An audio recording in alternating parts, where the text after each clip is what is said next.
আসসালামু আলাইকুম ওয়া রাহমাতুল্লাহি ওয়া বারাকাতুহু। আমরা এখানে এসেছি কেন? শুধু দাবি একটা।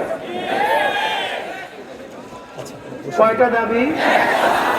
দাবি এক, দফা এক, শেখ হাসিনার দফাও নাই, দাবিও নাই, কথাও নাই, বক্তব্যও নেই। এই দাবিকে আদায় করার জন্য, সর্বোচ্চ রক্ত দেওয়ার জন্য, ত্যাগ করার জন্য সবাই প্রস্তুত আছেন? কি মাঠ থেকে ভাগবেন না?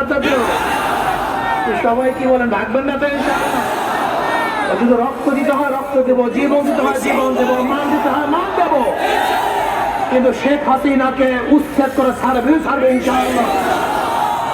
আজকে তো আগামীকালে টর্নেডো পূর্বাভাস দেওয়া হচ্ছে, কিন্তু টর্নেডো হবে কালকে ইনশাআল্লাহ। লক্ষ মানুষের ভারে শেখ হাসিনার গদি তলিয়ে যাবে ইনশাআল্লাহ।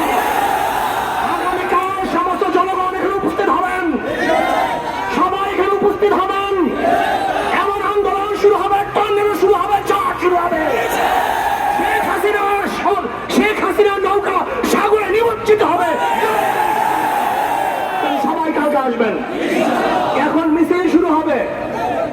পল্টন সহ আমরা নেতৃবৃন্দ যেখানে আপনাকে মার্চ করাবো ইনশাআল্লাহ সেখানে চলতে থাকবেন। মিছিলে মিছিলে গোটা স্বৈরাচার ঢাকা থেকে বিদায় দেওয়া হবে।